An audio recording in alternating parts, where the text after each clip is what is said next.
these illegal criminal immigrants are all just settling in to watch Brett Baer talk about the news, right? It was a way to signal to their fan base in a way. Now, the reaction to it is so much more grotesque than anything that they said. I will stipulate that. But this is distorting. It's dangerous. I kind of suspect that one of the reasons why Trump world is going crazy about it is because they've internalized the idea that the president, if Donald Trump does it, it cannot be illegal. And so therefore saying don't obey illegal orders is an oxymoron because all his orders will automatically be legal. And that's a real cult of personality, demagogic, authoritarian mindset, and it creeps me out. You go ahead, Kate. No. Well, I just, I think it's important to remember, too, that Donald Trump's abuse, inappropriate use of the military is unpopular. I mean, if people are asked whether they think that his use of the National Guard was appropriate, even those who say that they like what he's done to close down the border will still say that it's an inappropriate use of the military. So in many ways, it strikes me that Trump has kind of given them exactly the response that they were looking for. His response is outrageous. It's over the top. It's continuing to drive this sense that he is, in fact, using the military inappropriately. And it is preventing him from talking about the economy, which is what he needs to be doing. And so in that way, I think he's taken their bait. What do you think, Doug? Yeah, and those ads are running all over the place, even on the 24-hour Baywatch channel, which I won't tell you all why I know specifically what ads run during that programming. But the reality is, great show, internationally famous. You buried the lead. There's a 24-hour Baywatch channel. It's amazing. Samsung, yes. But we're seeing these everywhere because they communicate to their own base very specifically wherever they can find them. And this is part of how Trump does that.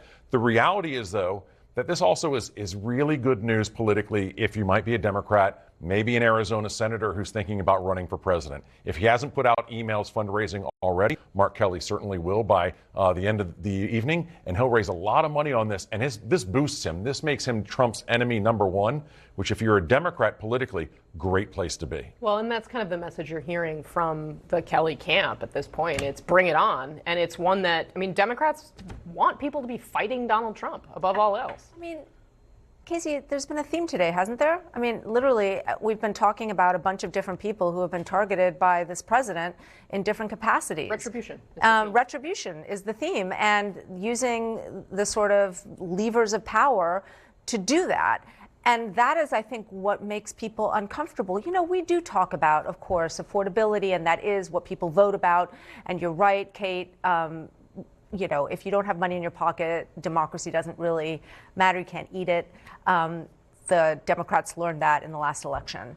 But by the same token, one after another person has been targeted by this administration, and it does make people uncomfortable.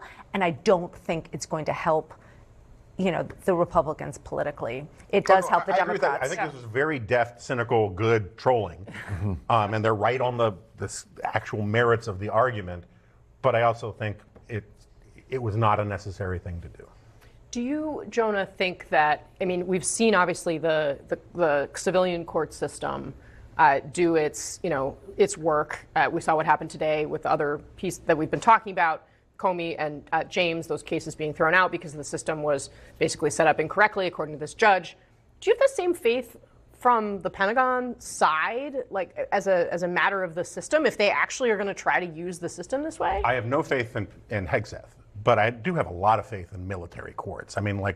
These are all career military lawyers, and those guys care about military law and rules and procedures a lot. Everyone I've ever met who was a JAG takes that stuff deadly serious. I would be stunned if this doesn't get laughed out by a judge. Yeah, let's listen to the president, and one piece of the story, too, is that he actually seemed to walk back. Donald Trump does not really walk back much.